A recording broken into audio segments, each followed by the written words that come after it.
Something every writer should know is how to use source material. So what is source material?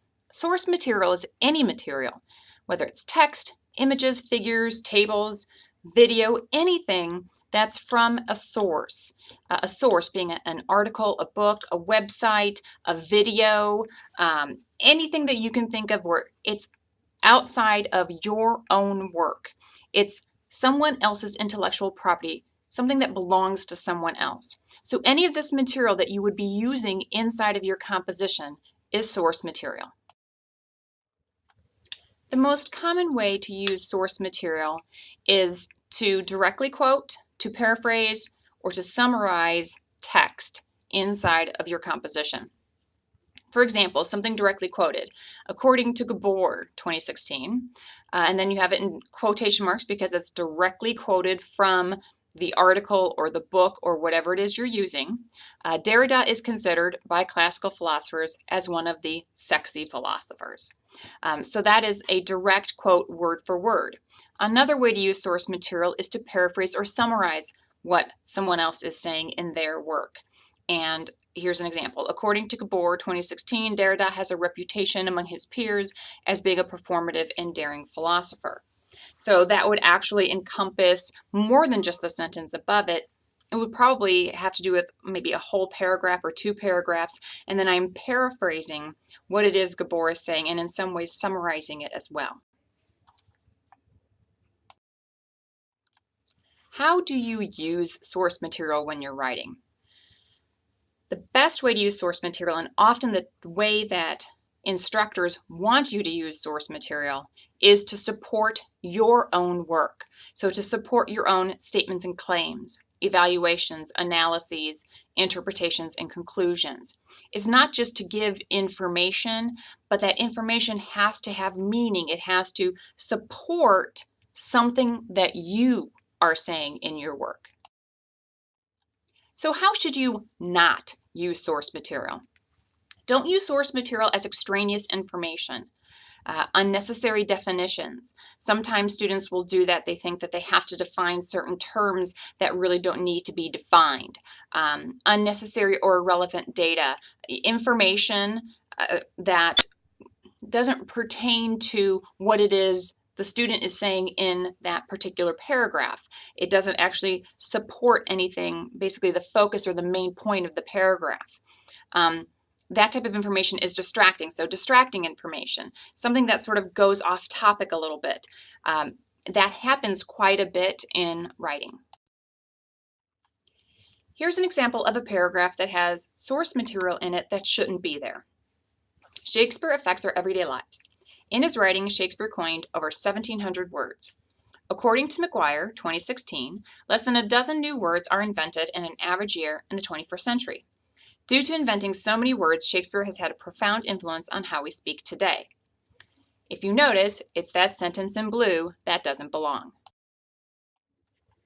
So why does that sentence not belong? Let's take a look. Is the source material relevant to the topic of the paragraph?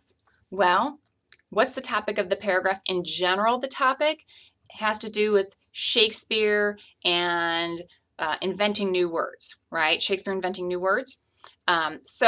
Is it relevant? Yes, in some ways, because it does talk about inventing new words. However, does it directly support what is being said in the paragraph?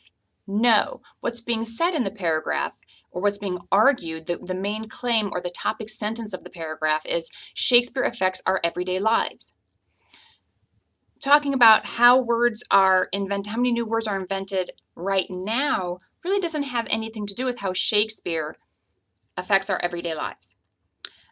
Take a look. It says Shakespeare affects our everyday lives. In his writings, Shakespeare coined over 1,700 words. The next sentence doesn't really belong because now we're talking about how today, in the 21st century, less than a dozen new words are invented, right, in an average year. If we were talking about, if the purpose of the paragraph was about how there are fewer words invented in the 21st century than there were invented in the 16th and 17th centuries, then that would be appropriate source material to use. But that's not the focus of the paragraph. The next question, does it distract from the focus of the paragraph? Yes, because the focus of the paragraph is how Shakespeare affects our everyday lives. That's being supported by saying, in his writing, Shakespeare coined over 1,700 words. Due to inventing so many words, Shakespeare has had a profound influence on how we speak today. All of that goes together. That information about how many new words are invented in an average year has nothing to do with what is trying to be said in that paragraph. So it really doesn't belong there. So not only does it not support what's being said in that paragraph, but it also distracts from what is being said in the paragraph. So then the question is, why would that source material have been included? Well, some students will include source material that doesn't directly support what's being said in a paragraph because there's the minimum number of sources that must be used in the assignment. And often students struggle to find relevant source material to use. That's very common. And so students will find something, some sort of information that has something to do with what's being said, and they try to fit it in so they can say, I've used all my sources. I've used the minimum number of sources that were required. But that's not helpful, especially if, like that in the example, it actually distracts from what's being said.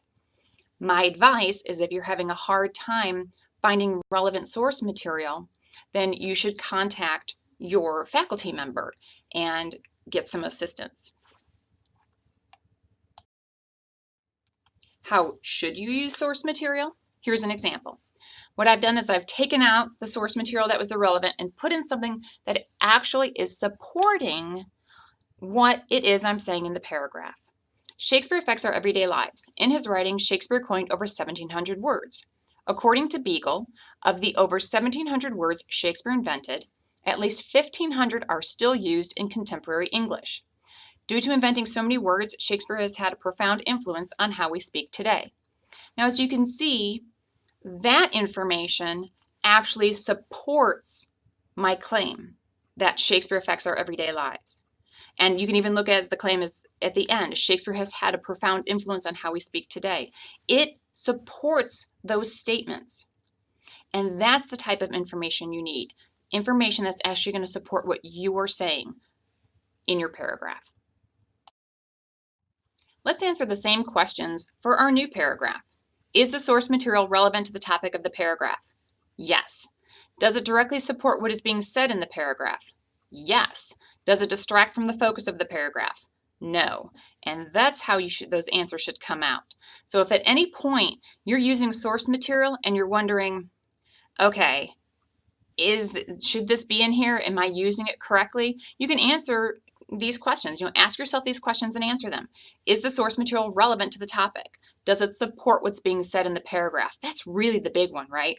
And then does it distract from the focus of the paragraph?